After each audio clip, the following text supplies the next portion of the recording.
General Munir को field marshal के पद पर आगे प्रमोट किया जाना किस बात का इनाम मिला है उनको, पहली बात तो। और दूसरा, इसके क्या मायने भारत पाकिस्तान के रिश्तों पर आप आगे देख रहे हैं, जब सीज फायर अभी दिखाई दे रहा है, लेकिन मोदी जी कह चुके हैं कि ये सीज फायर सिर्फ एक पॉज है, परमानेंट नहीं है। देखिए, उनको मुनीर को एलिवेट करना वहाँ की राजनीति का हिस्सा है। मुनीर ने वहाँ पाकिस्तानियों को, खास तौर से पाकिस्तान की सरकार को, शाहबाज को और नवाज शरीफ को ये कन्विंस कर दिया है कि उन्होंने बहुत बड़ा काम किया है, और ये इसका उसको भुनाना चाहते हैं। और मैं आपको बता दूं कि इनको आर्मी चीफ बनाने में भी नवाज शरीफ फैमिली का बहुत बड़ा हाथ है। यहाँ तक कि मरियम का भी हाथ है। लोग वहाँ के, अगर आप पाकिस्तान के मीडिया को देखें तो दुनिया भर की बातें करते हैं वो कि क्यों इनका प्रमोशन हो रहा है। तो ये उन्होंने अपनी जीत को और फौज को स्ट्रांग बनाने के, अपनी पोजीशन को स्ट्रांग बनाने के लिए किया है। अभी पहले ऑपरेशन सिंदूर से पहले, पहलगाम से पहले आर्मी की थू थू हो रही थी वहां पर। उनकी क्रेडिबिलिटी बहुत नीचे थी। उस क्रेडिबिलिटी को अब उन्होंने कंसोलिडेट कर दिया, यह कहकर कि हमें तो कुछ खास हुआ नहीं है, हमारे एक दो एयरपोर्ट में कुछ खराबी हुई है, वो हम ठीक कर देंगे। और जो टेररिस्ट हब के मकानात हैं उन सबको उन्होंने बनाना भी शुरू कर दिया है वापस। तो उन्होंने उसका राजनीतिक फैसला लिया है। इसका नतीजा ये होगा कि पाकिस्तान में फौज मजबूत होगी। इमरान खान की पार्टी के लोग अभी भी उसको अपोज कर रहे हैं और करते रहेंगे। उससे अंदर कलह बढ़ेगा। और ऐसी संभावना है पाकिस्तान के अखबारों में और जर्नलिस्ट का ये मानना है कि हो सकता है कि कू भी हो जाए वहां पर, अगर वहां ओपोजिशन बढ़े। क्योंकि मुनीर के बढ़ने से वो लोग, खास तौर से इमरान की पार्टी के लोग, समझते हैं कि उनको ज्यादा दबाया जाएगा, क्योंकि उनका इमरान से बहुत पुराना झगड़ा है और दोनों में बनती नहीं है।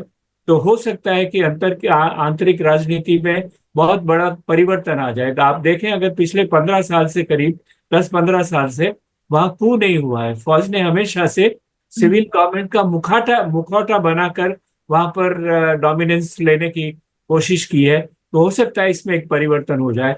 और तीसरी बात यह है कि अगर फौज का हौसला वहां बुलंद किया जा रहा है तो उसका मतलब यह है कि हमारे ऊपर टेररिज्म की तलवार अलग नहीं हुई है, उसका खतरा भी बढ़ा रहेगा और हमें उसके लिए सतर्क रहना पड़ेगा।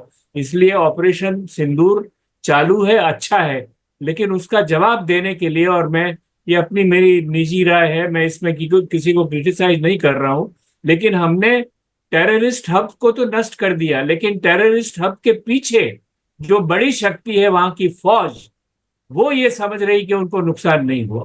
और जब तक उनको नुकसान नहीं होता, उनको धूल नहीं चाटनी पड़ेगी जैसे कि 71 में चाटनी पड़ी। तो वहां की राजनीति जो हमारे खिलाफ हो रही है उसमें मैं कोई बहुत बड़ा परिवर्तन नहीं देख रहा हूँ। हम्म। आपने बड़ी डिटेल में सर ये बातें की और इस पर रिएक्शन ममता जी से, लता जी से, दोनों से मैं लूंगी। एक सवाल सर मेरा और है आपसे। जब हमने ये पूरा का पूरा सिचुएशन देखा है, विदेश मंत्री एस जयशंकर का बयान इस वक्त हीट के दायरे में है, आर्ग्यूमेंट्स के दायरे में है। उनका ये कहना कि हमने पाकिस्तान को इन्फॉर्म किया था कि हम ये सैन्य अभियान, ये सैन्य कार्रवाई करने वाले हैं। राहुल गांधी बार बार पूछ रहे हैं कि क्या आपने पाकिस्तान को इन्फॉर्म किया। कांग्रेस पार्टी से पवन खेड़ा ने तो मुखबिरी शब्द तक का इस्तेमाल किया, जयचंद उन्हें कह दिया गया है। सर, आप फॉरेन पॉलिसी, फॉरेन अफेयर्स को बड़े बेहतर तरीके से समझते हैं। सर, मुझे ये बताइए कि अगर जयशंकर जी ये बात कह चुके हैं, विदेश मंत्रालय उसका खंडन कर चुका है, तो ये बात भारत में ऑपोजिशन के लिए खत्म क्यों नहीं होती।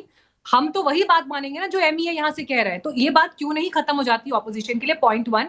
और क्या राहुल गांधी जिस तरह से बार बार इस बात को सवाल के रूप में रख रहे हैं आगे, क्या ये भारत का स्टैंड कमजोर करता है किसी मामले में, जो कि बीजेपी का एक स्ट्रॉन्ग लॉजिक है या एक स्ट्रॉन्ग आर्गुमेंट है। नहीं, मैं ये मानता हूं कि कांग्रेस को इस तर्क को आगे खींचने की आवश्यकता नहीं है। हालांकि मैं ये भी मानता हूं कि डॉक्टर जयशंकर को भी ये उनको चेताने की जरूरत भी नहीं थी, क्योंकि उन्होंने जब टेररिज्म का अटैक हमारे ऊपर किया पहलगांव में तो हमें कोई चेतावनी नहीं दी गई। और जो कारगिल के वक्त में उन्होंने काम किया, हमको कोई चेतावनी नहीं दी गई। इसलिए हमें उसे चेतावनी नहीं देनी चाहिए थी। डिप्लोमेटिकली मैं मानता हूं कि चेतावनी इसलिए दी गई कि सारा अंतर्राष्ट्रीय दबाव हमारे पर था कि हम इसको एस्केलेट नहीं करें।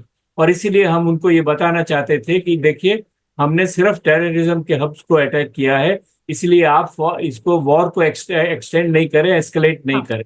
लेकिन लेकिन फिर ये स्लिप उन्होंने ऑफ टंग किया। था या नहीं था? नहीं नहीं, स्लिप उनको, ये स्लिप ऑफ टंग नहीं है, ये डिस्क्रिशन का सवाल है।